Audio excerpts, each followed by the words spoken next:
Hola a todos, en esta oportunidad vamos a continuar con los videos de histología y citología enfatizando en el tejido muscular, las generalidades, la constitución morfofisiológica del mismo y sus funciones.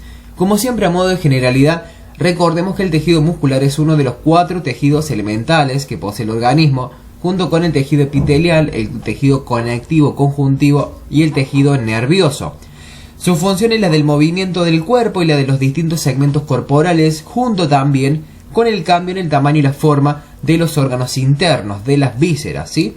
Está compuesto por células largas que son denominadas como miocitos porque etimológicamente el prefijo mio significa músculo y son células dispuestas paralelamente y cuya función principal, bien conocemos, es la del fenómeno de la contracción muscular. Lo que tenemos en la imagen es un corte histológico de tejido muscular estriado esquelético con hematoxilina y eosina, en el cual observamos estas fibras musculares, estas células musculares, estos miocitos, que son células alargadas y que están dispuestas paralelamente una entre otras para poder garantizar la mayor eficiencia al momento de la contracción muscular. ¿Cómo clasificamos al tejido muscular? Bien, esto se realiza en base a una particularidad que tienen las células musculares a nivel de la microscopía óptica de campo claro. De allí que lo vamos a dividir en 2 grandes grupos. El tejido muscular tipo estriado serán aquellos miocitos o aquel tejido muscular que a nivel microscópico, como podemos observar acá, presenta estriaciones transversales. Estas estriaciones son esas líneas que podemos percibir, ¿sí?, de color más claro y más oscuro, que atraviesan de lado a lado el ancho de cada una de estas células musculares, ¿sí? Acá en mayor aumento podemos observar cada una de estas bandas, de estas estriaciones que atraviesan todo el citoplasma, ¿sí?, del miocito. De acuerdo a su ubicación anatómica, vamos a subclasificar al tejido estriado, depende de dónde lo encontramos. De allí que hablamos de un tejido muscular estriado tipo esquelético, serán aquellos miocitos, aquellas células musculares que componen parte del sistema locomotor del organismo y se denomina esquelético porque son células que toman contacto con una estructura ósea o con el sistema óseo. Por otro lado tenemos tejido muscular estriado en las vísceras, predominantemente lo que es el tercio proximal o superior del esófago. Si bien la mayoría de las vísceras poseen músculo liso, en el caso del esófago podemos llegar a encontrar algunas zonas de tejido muscular tipo estriado. Y finalmente el tejido muscular estriado tipo cardíaco será aquel que da la forma y la función a el corazón como una bomba, ¿sí? Y posee ciertas particularidades que lo diferencian del estriado esquelético, pero que lo desarrollaremos en la presentación de cardiovascular. Por otro lado, opuesto, tenemos el tejido muscular liso. Por lo tanto, serán aquellos miocitos, aquellas células musculares que precisamente a nivel microscópico presentan un aspecto fusiforme, ¿sí? Observamos que no están tan bien organizados como los miocitos estriados y que su citoplasma es totalmente homogéneo, no presenta estas pequeñas estriaciones de lado a lado. Observamos que precisamente su citoplasma, su arquitectura es lisa, carece de estriaciones, ¿sí? Nos vamos a enfocar en el músculo estriado esquelético. Dijimos que está compuesta por unas células denominadas como miocitos. La célula muscular es denominada miocito, pero también es denominada como fibra muscular. Es importante tener claro este concepto. La fibra muscular, cuando hablamos de músculo, nos estamos refiriendo a la célula muscular, al miocito. Diferente cuando nos referimos al concepto de fibra en otro tipo de tejido. Por ejemplo, en el tejido conectivo conjuntivo, cuando hacemos referencia a fibras elásticas, a fibras reticulares, a fibras colágenas, nos estamos haciendo referencia a proteínas que son extracelulares y que simplemente son proteínas que dan una función principal de sostén o de arquitectura. En cambio, en el tejido muscular, la fibra muscular es ni nada más ni nada menos que la propia célula muscular, ¿sí? Y funciona como un sinsitio multinucleado, es decir, la célula La célula muscular esquelética, el miocito esquelético, es una célula multinucleada porque embriológicamente proviene de la fusión de varios mioblastos, ¿sí? Y funciona como un sinsitio, es decir, que actúa en conjunto. La fibra muscular, el miocito, se contrae en toda su longitud al mismo tiempo. Hay una nomenclatura especial, particular en este tejido que es importante conocerla, que si bien se refiere a estructuras celulares que son iguales y comunes con el resto de las células, en el tejido esquelético tiene una nomenclatura particular. De allí que vamos a hablar de sarcolema cuando nos estaremos refiriendo a la membrana celular o a la membrana plasmática del miocito o de la célula muscular, ¿sí? Sarco quiere decir músculo, quiere decir carne, ¿sí? Etimológicamente, de así que el sarcolema será la membrana celular o la membrana plasmática de la fibra muscular, de la célula muscular. También tenemos el sarcoplasma, que será precisamente el equivalente al citoplasma de cualquier otra célula. El sarcoplasma es el citoplasma de la fibra muscular, del miocito. El retículo sarcoplásmico o sarcoplasmático hace referencia al retículo endoplasmático liso, solamente al liso, del miocito. ¿Por qué liso? Porque es una organela importante para las fibras musculares, para el miocito, debido a que allí se almacena el calcio necesario para el fenómeno de la contracción muscular. A su vez, cada célula muscular, cada fibra muscular, está separada una de otra, está individualizada por fibras, ¿sí? Que son secreciones extracelulares, donde podemos encontrar tres tipos, ¿sí? El endomicio, endo quiere decir lo más interno, lo de adentro. El endomicio entonces será una capa de fibras reticulares que rodean a cada fibra muscular individual. Es decir, es una capa de fibras musculares que individualizan o que separan a un miocito de otro, ¿sí? El perimicio es aquel que encontramos rodeando a un paquete o a un conjunto de fibras musculares. Es un tejido conectivo que rodea a un grupo de fibras musculares formando un fascículo muscular, ¿sí? Entonces, varias fibras musculares, varios miocitos, se agrupan y son envueltos por un tejido conectivo denominado perimicio. Finalmente, el epimicio, epi es lo más superficial, lo de más arriba, el epimicio también será un conectivo denso que rodea a todos los fascículos musculares. Hago la corrección, es un conectivo denso que rodea a todos los fascículos musculares que componen al músculo. Es decir, el epimicio será el conectivo que vamos a encontrar anatómicamente en la superficie de cualquier músculo. Acá tenemos un esquema de cómo es. Tenemos por ejemplo, un músculo cualquiera anatómico que está rodeado por el epimicio. El epimicio es el conectivo que lo envuelve en toda su superficie anatómica, ¿sí? Acá también observamos, es músculo esquelético porque a través de un tendón toma contacto con una estructura ósea, con el sistema esquelético. Este tendón, que es tejido conectivo, se continúa en la superficie del músculo en forma de epimicio. Anatómicamente, este epimicio es conocido como fascia muscular, ¿sí? Este conectivo es el que le otorga esa coloración blancuzca o grisácea a la superficie de todos los músculos. Dijimos que este epimicio englobaba a todos los fascículos musculares, por lo tanto, un músculo, cualquiera sea, está compuesta por un conjunto de fascículos musculares. Como tenemos acá, cada uno de estos son fascículos musculares y dijimos que estaban rodeados por el perimicio. El perimicio, aquel conectivo que rodeaba a un paquete, ¿sí?, de fibras musculares, es decir, a cada uno de estos fascículos musculares.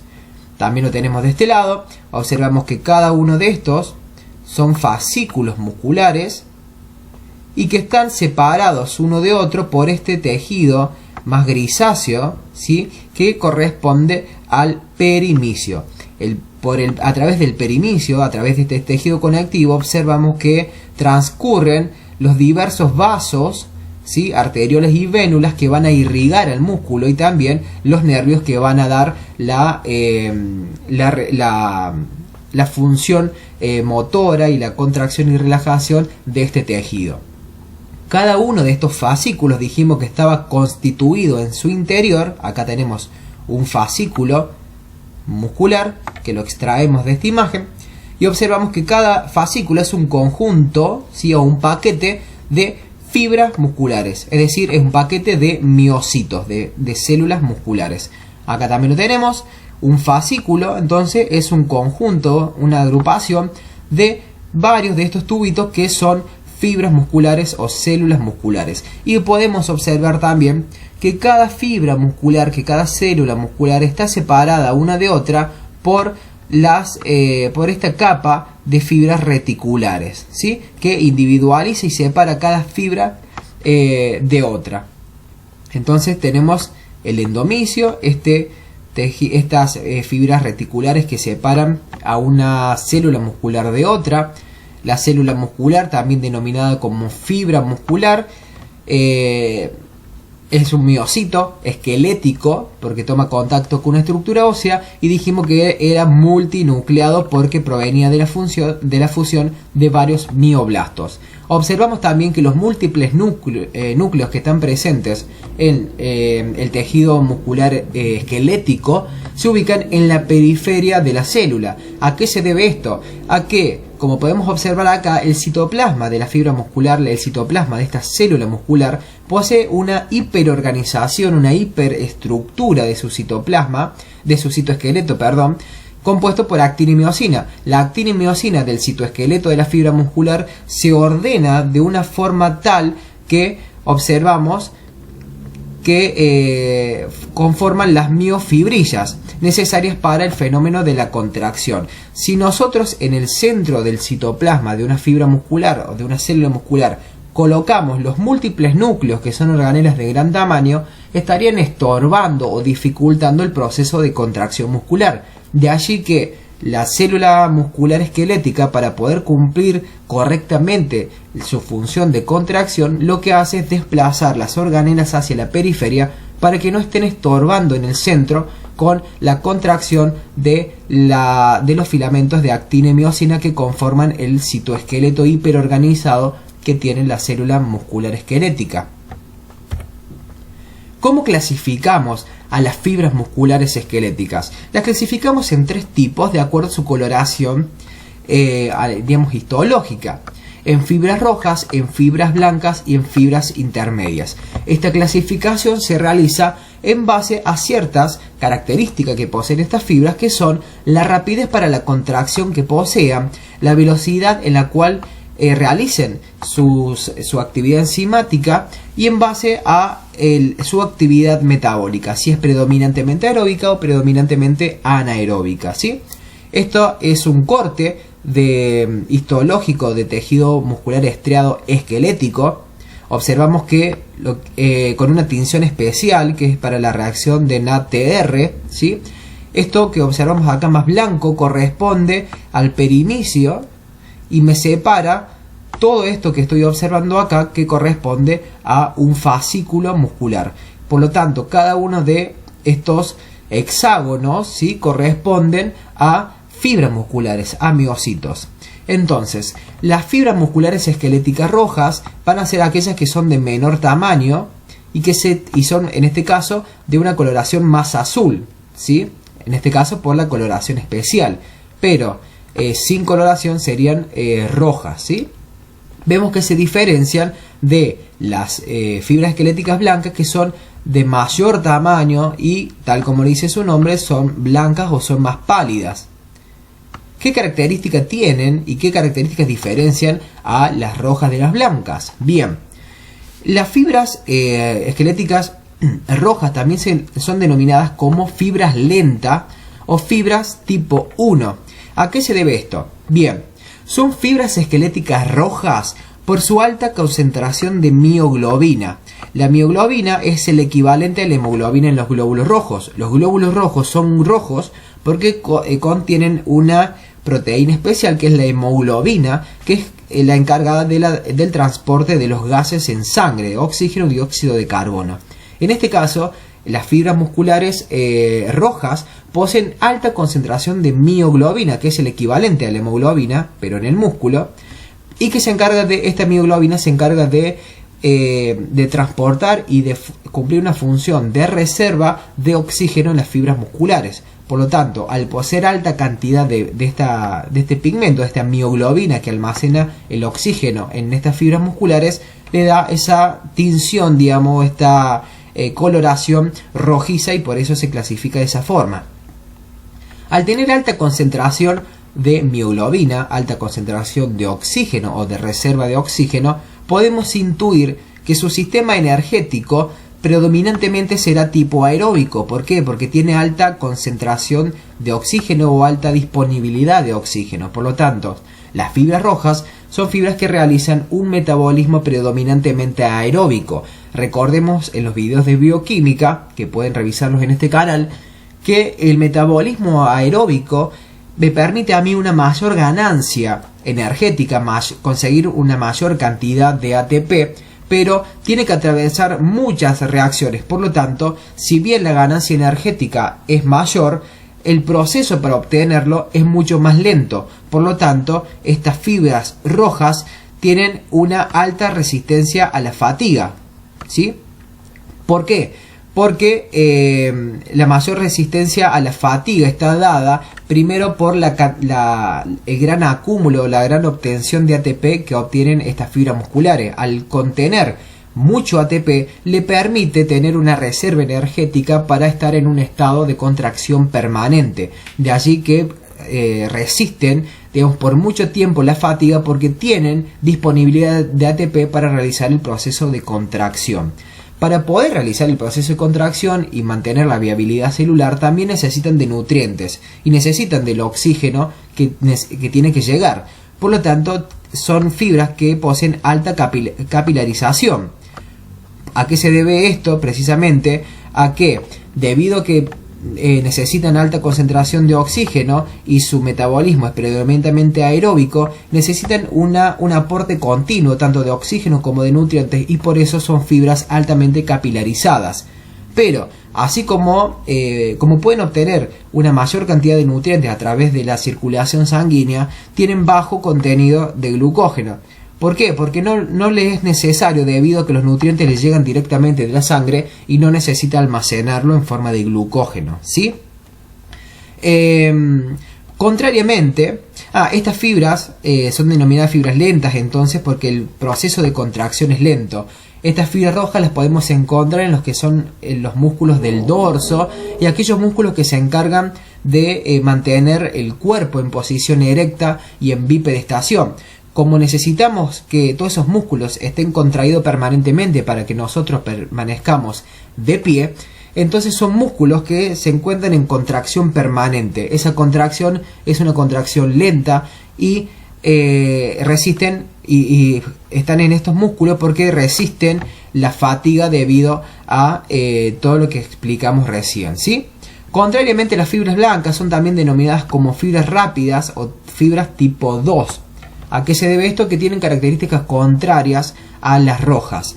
Las fibras blancas son de aspecto mucho más pálido blanco porque su concentración de mioglobina es bajo, es decir, no tienen tanta reserva de oxígeno dentro de la fibra, y por lo tanto me permite a mí suponer que su metabolismo va a ser predominantemente anaeróbico. ¿Por qué? Porque no tiene esa reserva de oxígeno. Entonces, recordemos que el metabolismo anaeróbico es un metabolismo que me permite obtener ATP de una forma rápida, pero la cantidad de ATP que obtengo es mucho menor que en forma aeróbica. Por lo tanto, estas células son células que resisten, tienen una baja resistencia a la fatiga. Es decir, son células que se fatigan, que se cansan rápido. ¿Por qué?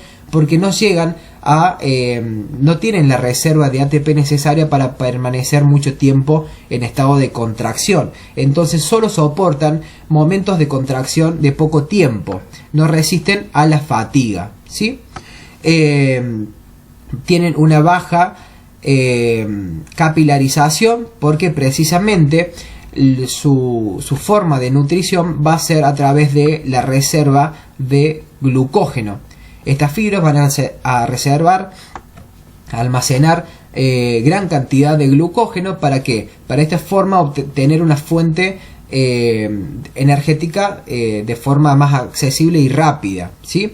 Entonces, cuando necesitan realizar un proceso anaeróbico, necesitan consumir rápidamente glucosa, en vez de obtenerlo de la sangre, que tiene baja capilarización, lo van a obtener de su almacenamiento intrínseco de glucógeno. Son fibras, como dijimos, rápidas, que se contraen de forma rápida, pero que no resisten a la fatiga, y por lo tanto los podemos encontrar en los músculos de la mano y de los dedos, que necesitan movimientos precisos y rápidos y continuos, ¿sí? Finalmente, las fibras intermedias son aquellas también que comparten precisamente características intermedias o mixtas, tanto entre las fibras rojas o lentas tipo 1 y las fibras blancas o rápidas tipo 2. Dijimos que el interior de una fibra muscular, ¿sí?, de una célula muscular, de un miocito esquelético, dijimos que eran multinucleados con núcleos en la periferia para que no estorben en el proceso de contracción, y que su citoesqueleto, compuesto de actina y miocina, estaba hiperorganizado. Y esas actina y miocina se agrupaban en forma de pequeños paquetes denominados miofibrilla. La miofibrilla, como observamos, es un paquete de actina y miocina que se encuentra en el interior del citoplasma de la fibra muscular. Aquí observamos de vuelta un corte histológico de tejido estriado. Observamos las estriaciones. Esquelético. ¿Por qué es esquelético? Primero, porque es estriado, y segundo, porque tiene múltiples núcleos en la periferia, ¿sí? Y en el interior de este citoplasma, de esta fibra muscular, encontramos toda una serie de paquetes, ¿sí?, de miofibrillas compuestos por actina y miocina para el proceso de contracción muscular. ¿Cómo están compuestas estas miofibrillas de actina y miocina? La actina es una proteína globular, ¿sí? Son estas esferas que se denomina actina globular. Cuando cada una de estas esferas de actina globular comienzan a unirse, es decir, sufren un proceso de polimerización, conforman la actina fibrilar, formando precisamente los filamentos de actina. Son filamentos como trenzados de múltiples actinas globulares. Por otro lado, la otra proteína necesaria para la contracción muscular es la miocina. Observamos que son fibras mucho más gruesas que se agrupan en paquetes de varias miocinas, y cada miocina está formada por un cuerpo o una cola, por un cuello o codo y una cabeza. La cabeza de la miocina es aquella parte de la estructura proteica que puede flexionarse y extenderse durante el proceso de contracción. Esta flexoextensión que hace la cabeza de miocina se debe gracias al cuello, al codo que tiene, y le permite esa flexoextensión, ¿sí? Cada una de estas miocinas se agrupará o se unirá a otras a través de la cola o del cuerpo, como observamos en este caso. Cada miofibrilla, es decir, cada uno de esos paquetitos que vimos que estaban en el interior del citoplasma del miocito, está compuesto por actina y miocina, filamentos finos de actina y filamentos gruesos de miocina, que son los color violeta. Cada miofibrilla está compuesta por toda una secuencia de estas actina y miocina, y están separadas, ¿sí?, a cierta distancia por discosetas o líneas Z. El discoseta o línea Z es un conjunto de proteínas que delimitan, ¿sí?, un pedazo de esa miofibrilla denominada sarcómero. El sarcómero es la mínima unidad contráctil del músculo. Cada sarcómero está delimitado a su periferia por dos líneas Z o dos proteínas Z, desde las cuales se ancla o se une la actina. La actina se une a las proteínas de la línea Z o del disco Z y se dirige hacia el centro del sarcómero, como vemos en este caso. Acá también tenemos la línea Z o disco Z, esta serie de proteínas, y la actina toma contacto con este disco Z, se une y se dirige hacia el centro del sarcómero, ¿sí? Por otro lado, en el centro del sarcómero encontramos la línea M, ¿sí? Línea M de línea del medio, para que recuerden como una regla mnemotécnica.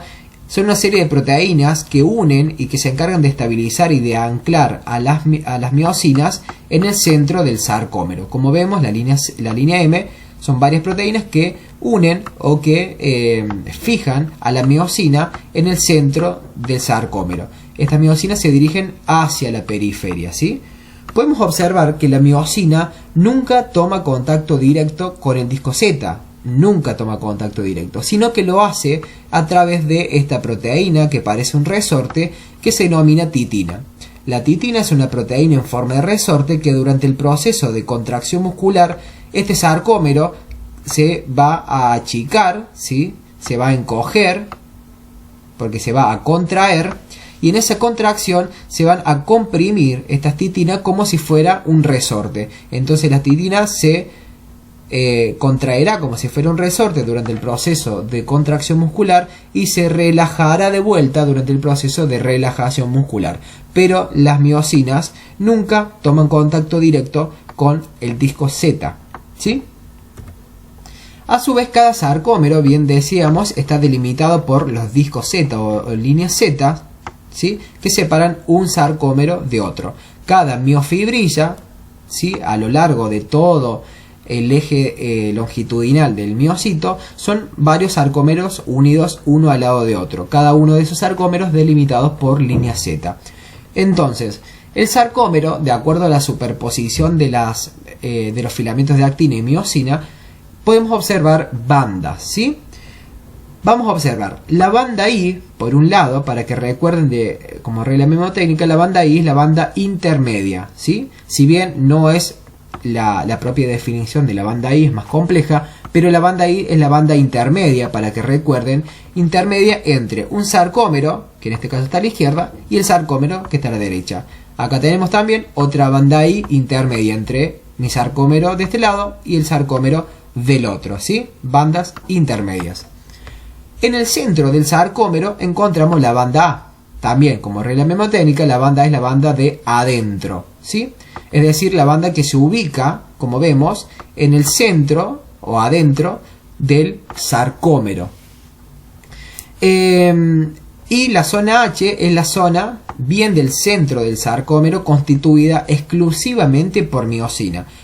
Como observamos, la zona H, que es esta, está formada solamente por miosina. En la zona H no hay actina.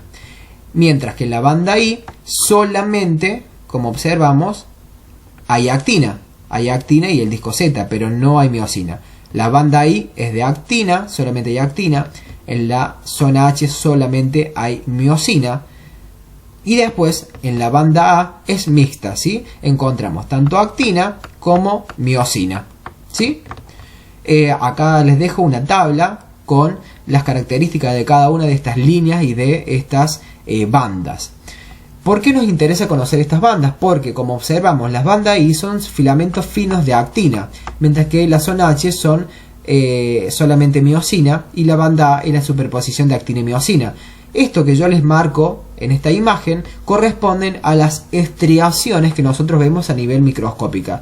Recordemos esas estriaciones, esas pequeñas líneas más pálidas y más oscuras que observamos a nivel microscópico, corresponden molecularmente a la superposición de actina y miosina, que darán esas estriaciones más oscuras, y a las estriaciones más claras serán entonces solamente aquellas estriaciones compuestas por o actina o solamente por miosina. Por otro lado tenemos el músculo liso. El músculo liso es muy diferente constitutivamente al músculo estriado. En este caso el músculo liso se agrupa, ¿sí?, en forma de haces o láminas de células fusiformes y alargadas que están conectadas unas de otras por uniones nexo. Observamos el aspecto que tiene un miocito liso, ¿sí? Son células fusiformes, alargadas, que toman contacto una de otras a través de uniones nexo, es decir, permite comunicar los distintos citoplasmas de las fibras musculares lisas.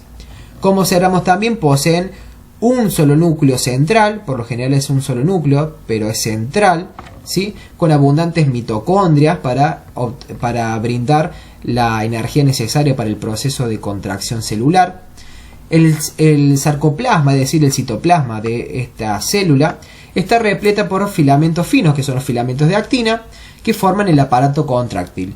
Y también encontramos al igual que en el músculo estriado, filamentos gruesos de miosina y otras proteínas importantes como la desmina y la bimentina, que son filamentos intermedios. Filamentos intermedios, actina, miosina, en cualquier célula son las proteínas que conforman el citoesqueleto, ¿sí? Poseen unos cuerpos densos, eso es importante. El músculo liso posee cuerpos densos, que son unas proteínas esféricas que se encargan de fijar y de dar sostén a la actina, a los filamentos finos de actina y a los filamentos intermedios, ¿sí? Como observamos, entonces, un miocito, una célula muscular lisa de aspecto fusiforme, alargado, con un único núcleo central, ¿sí? A nivel de su citoesqueleto, observamos que encontramos estas proteínas esféricas, que son los cuerpos densos, y los cuerpos densos se encargan de unir o de fijar a los filamentos intermedios que forman parte del citoesqueleto de esta célula y a los filamentos finos de actina. Estos verdes son los filamentos de actina que están fijados a través de los cuerpos densos, como observamos, ¿sí? Entre actina, en este espacio entre actina y actina, encontramos a la miosina. La miosina, en este caso, se encuentra ubicado entre ambos filamentos de actina. Pero ¿qué pasa? Esta actina corresponde a este cuerpo denso, mientras que esta actina corresponde a este cuerpo denso. Entonces, cuando la relación actina-miosina produce la contracción muscular, algunas miosinas tironean o tiran a la actina para un lado, y la otra actina es tirada o es desplazada hacia el lado totalmente opuesto. De esta forma se produce la contracción muscular de la célula muscular lisa, donde tenemos acá la imagen de una célula muscular lisa contraída como un aspecto mucho más irregular, como una especie de entramado que se contrae y aprieta o comprime a la célula muscular. Ese es el fenómeno de contracción del músculo liso, ¿sí? Poseen una actividad contráctil que es lenta, es mucho más lenta comparada con la velocidad de contracción del músculo estriado esquelético, y es prolongada en un estado trabado, que se dice, ¿sí? Es decir, su contracción es mucho más lenta en el tiempo, pero dura por más tiempo también de forma contraída. El músculo liso es un músculo que es involuntario, es autonómico, no lo podemos controlar y se encuentra en aquellos sitios anatómicos que nosotros no podemos controlar. Por ejemplo, a nivel de las vísceras, por ejemplo, el músculo liso que compone la pared del esófago, del estómago y de todo el tubo digestivo. Encontramos músculo liso rodeando los bronquios, en la tráquea. Encontramos músculo liso en los distintos vasos sanguíneos, ¿sí? En las arteriolas, en grandes vasos. Acá tenemos una tabla comparativa entre los tres tipos de músculos. El músculo estriado, recordemos que eran de dos tipos, era estriado esquelético y estriado cardíaco. Y el músculo liso, es decir, aquel que no poseía estriaciones. El músculo esquelético, estriado esquelético, son fibras alargadas, multinucleadas, con núcleos en la periferia, ¿sí? Se ubica, obviamente, en cualquier músculo que está asociado con el sistema esquelético, con estructura ósea. Recordemos que está rodeado por el epimicio, el perimicio y el endomicio, que individualizaba a cada fibra, a cada fascículo y a cada músculo anatómico como tal, ¿sí? Posee estriaciones transversales, importantísimo. Tiene múltiples núcleos periféricos o subsarcolémicos, es decir, que están por debajo de la membrana plasmática del sarcolema de la célula. Tiene túbulos T, que lo vamos a desarrollar en una presentación aparte que voy a hacer del fenómeno de la contracción muscular. Las células no están unidas entre sí, ¿sí? Y la contracción es voluntaria, por lo tanto es somática, es decir, nosotros podemos controlar el momento en el cual vamos a contraer a las fibras musculares esqueléticas. Mientras que el músculo estriado esquelético, por lo general, son multinucleadas entre 2 y 3 núcleos, se encuentran en el corazón, son núcleos centrales, como podemos observar, son células que presentan estriaciones, pero se difiere totalmente con el esquelético, ¿sí? Son células mucho más cortas, ¿sí? Lo encontramos en el corazón predominantemente. Poseen un endomicio, posee estriaciones, ¿sí? El músculo cardíaco posee estriaciones, Tiene un único núcleo que es central. Hay veces que podemos llegar a encontrar dos núcleos también en algunos casos, ¿sí? Y presenta algunas características propias que vamos a desarrollar en el video de cardiovascular, como son los discos intercalares, que son precisamente discos o proteínas que conectan a un miocardiocito de otro y hace que funcionen como un sinsitio, para que todo el corazón se contraiga al mismo tiempo, ¿sí? Es decir, tienen estos discos intercalares que lo caracterizan, es de contracción involuntaria y autónoma, por lo tanto, ¿sí? Es decir, el corazón, más allá de que es un músculo estriado, es involuntario, por lo tanto es una contracción autonómica, nosotros no controlamos la contracción cardíaca, ¿sí? Y el músculo liso que acabamos de desarrollar son células, como vemos, con un único núcleo central de aspecto fusiforme, ¿sí? Son células alargadas y fusiformes, que están presentes en los vasos sanguíneos, en las vísceras, ¿sí? En otros órganos. Constituye también por un endomisio que forma vainas y forma fascículos. Son células individuales que no poseen estriaciones, de allí su nombre de músculo liso. Un único núcleo central, porque el aparato contráctil es muy diferente y por lo tanto no estorba en el proceso de contracción muscular. Posee como característica los cuerpos densos, que se encargan de fijar a los filamentos finos de actina y a los filamentos intermedios del citoesqueleto celular, y también es una contracción involuntaria y por lo tanto autónoma, ¿sí? Los vasos sanguíneos, los órganos internos, las vísceras se contraen de forma involuntaria. A modo de conclusión, recordemos que el tejido muscular es uno de los 4 tejidos básicos y elementales del organismo, junto con el epitelial, el conectivo, conjuntivo y el nervioso, que podemos encontrar 3 tipos de tejidos musculares: el esquelético y el cardíaco, que eran estriados, y el tejido muscular liso o no estriado, ¿sí? Se caracteriza por una morfología particular, con una organización específica de su citoesqueleto, y que contiene proteínas con actividad contráctil, y estas proteínas son la actina y la miosina, o filamentos finos de actina y filamentos gruesos de miosina. Cada fibra muscular, es decir, cada miocito o cada célula muscular, recordemos que es lo mismo, está constituida por diversas unidades contráctiles. Estas unidades contráctiles eran los sarcómeros. Los sarcómeros son la mínima unidad contráctil que posee el músculo, y lo podemos encontrar en las miofibrillas de la célula muscular. Y este sarcómero está formado, como vimos, por la superposición de múltiples miofilamentos finos de actina y gruesos de